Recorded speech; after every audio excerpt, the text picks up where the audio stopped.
Продолжуваме на тема спорт. Наградени најуспешните во спортот за 2025 година на престижната манифестација Спортист на годината. Основното училиште Никола Карев од Кочани, добитник на едно од овие престижни награди, наш гостин во студиото Александар Рандов, директор на ова основно училиште. Добро утро, добро дојдовте во емисијата. Добро утро и благодарам на поканата, има можност. Ова беше навистина најемотивна награда таа вечер. За сите ние кои што бевме дел од оваа манифестација, одамна не сме виделе таков голем аплауз и толку многу дечиња на сцена. Па добро, ова е награда не само за нашето училиште, во овој момент голема награда и за нашиот град.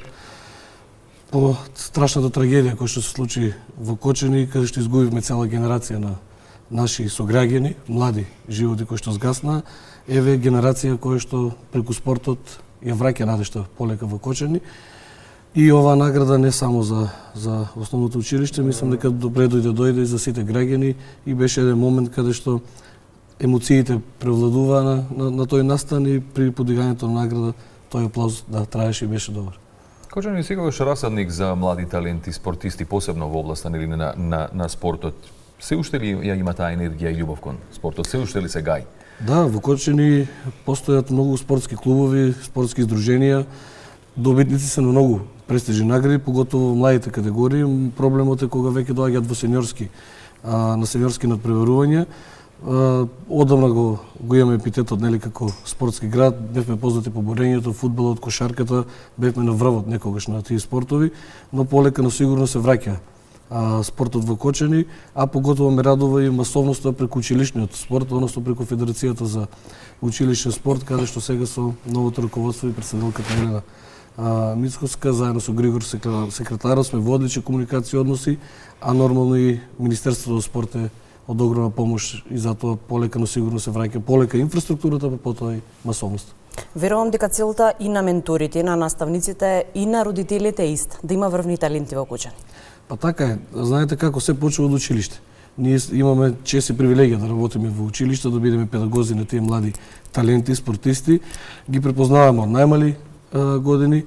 Еве сега преку Сојузот на училишен спорт, преку Федерацијата на училишен спорт, Министерството за спорт имаат многу можности, добиваат стипендии, добиваат награди, се такмичат на многу надпревари, општински, зонски, районски, доаѓаат до државни, па и меѓународни надпревари, така да дечињата сега имаат многу поголема можност од претходно кога имале претходните генерации, а спортските клубови од таа масовност може да ги црпат и да ги вадат квалитетите за да можат да се преточат нели во квалитет на самиот клуб кој што без разлика од кој спорт.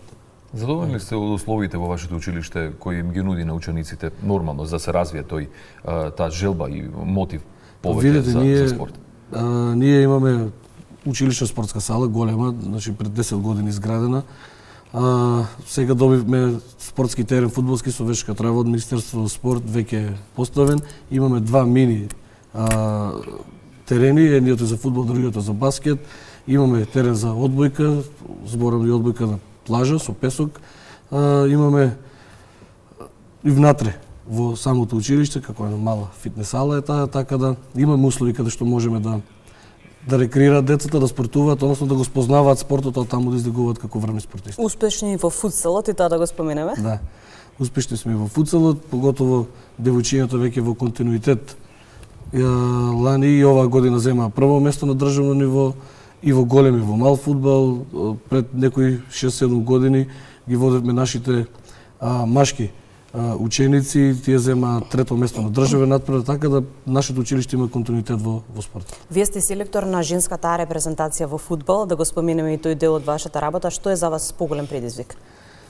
Па видите, нема кажав поголемо задоволство од да работиш со дечиња, од најмали возрасти да ги учиш на вистински и прав карактер, нели?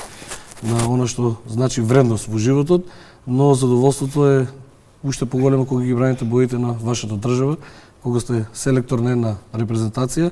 Јас сум селектор на женската репрезентација, соработувам со многу луѓе од различни области, но оваа ми е посебна така некако функција која што ја сакам и ја работам со многу труд и со многу жел. Тешко ли да се работи со дами? Па видите, многу е различно од машките, да.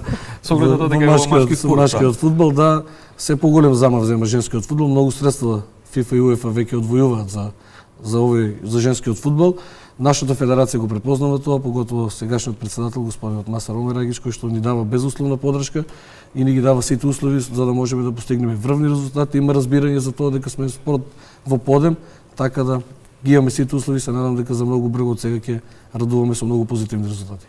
По квалитетот, дамите докажуваат дека се еднакви со мажите. Кога станува збор за фудбалот, се разбира, веќе го нема она дека фудбалот е машки спорт. Интересот за женскиот фудбал е се поголем. Па да.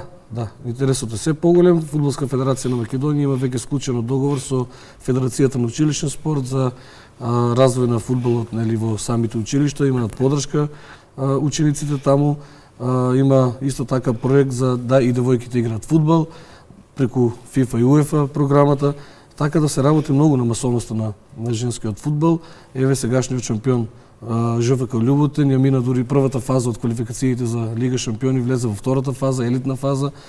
Женската репрезентација U17 и U19 ги помина С групата, влегува во елитна група, ќе се надпреваруваат сега во март и април, имаат квалификации, така да во подеме ние имаме веќе како женска репрезентација квалификации исто во март, гостуваме во Азербејџан на 3, на 7 играме во Битола со Андора, така да се надам дека се заедно кога ќе собереме ќе имаме многу повеќе победи и причини за радост. Токму така, веќе го одговоривте на прашање кои се вашите следни чекори практично со женската репрезентација. Значи повторно ќе го споменеме тука Кочани, град кој со традиција пак го негува фудбалот. Како е тука со девојките во вашиот град? Па добро, јас можам да кажам дека ЖФК Кочани беше меѓу првите екипи кои што беа шампиони на Македонија. Так. 2 пати куп освојувач, еднаш игравме квалификации за Лига на шампиони, сега во континуитет се преврат во првата женска лига. Така да мојот колега Оливер Ивановски, кој што работи долги години, може да кажам дека веќе 10-12 години во женскиот клуб, создава нови таленти, имаме и кадетски, се направува во кадетската лига, така да има Кочани надеж дека женскиот фудбал повторно ќе биде на пиедесталот како што беше пред некои 7-8 години. И за крај на овој разговор да го најавиме она што ќе се случува на 7 февруари. Осогово игра против Вардар, ова е еден пријателски, меѓутоа пред се хуманитарен надпревар.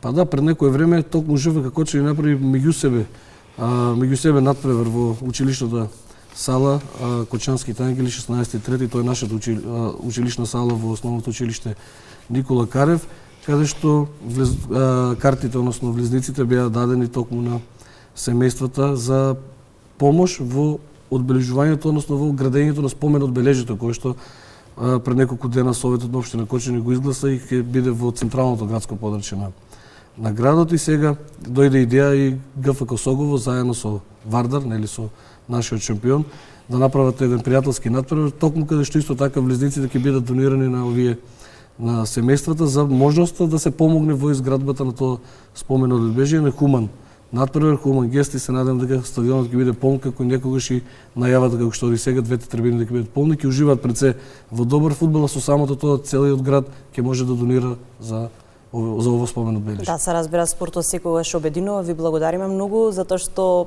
ни стигнавте од Кочани пред се, затоа што споменувавме неколку пати во емисијата функционира системот Безбеден град.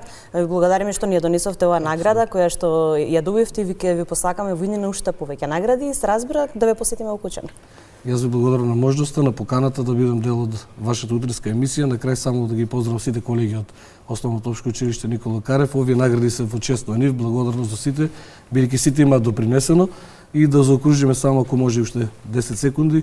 Основното општинско училиште Никола Карев оваа година забележа 4 значајни награди, доби најинклузивно училиште на ниво на Македонија, најдобра училишна библиотека на ниво на Македонија, земавме роботика прво место во Македонија и ова е најдобро училиште во областта на спортот.